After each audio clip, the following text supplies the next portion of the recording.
पवन भैया जिंदाबाद जिंदाबाद जिंदाबाद कैंची छाप जिंदाबाद जिंदाबाद जिंदाबाद पवन भैया जिंदाबाद जिंदाबाद जिंदाबाद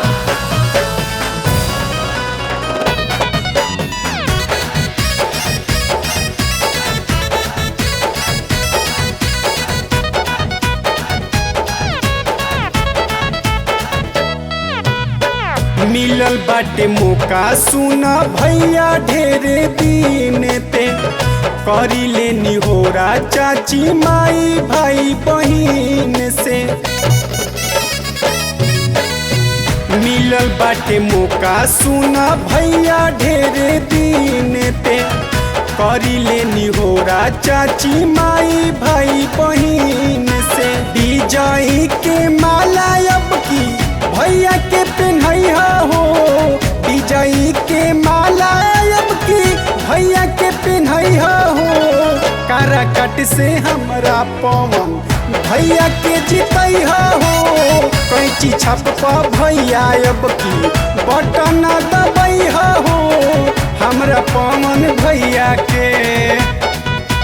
पवन भैया जिंदाबाद जिंदाबाद जिंदाबाद कैंची छाप जिंदाबाद जिंदाबाद जिंदाबाद पवन भैया जिंदाबाद जिंदाबाद जिंदाबाद कहेलन पवन भैया हाजिर बाटे जाने हो बेटावा तोहार करी पूरा यारा मान हो हाथ जोड़ी दोनों ही झुकावताटे माथे हो दादा अपना बचावा के माथावा पहाथे हो अपना पवन के माई सन सद बनई हो कैची छप माई अब की बटम दबई हो काराकट से हमरा पवन भैया के जितई हो कैची छप चाची अब की बटन दबई हो हमरा पवन भैया के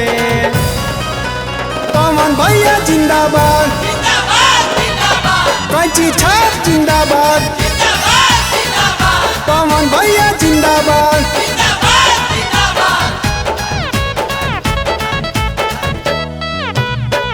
भैया चाचा बाबू लोग के रहल जाई साथे हो करल जाई विकास वाला काम अपना हाथे हो पवन के रोके कौन नहीं खेतन को डर हो काराकट में चाची जब बनई हन अपन घर हो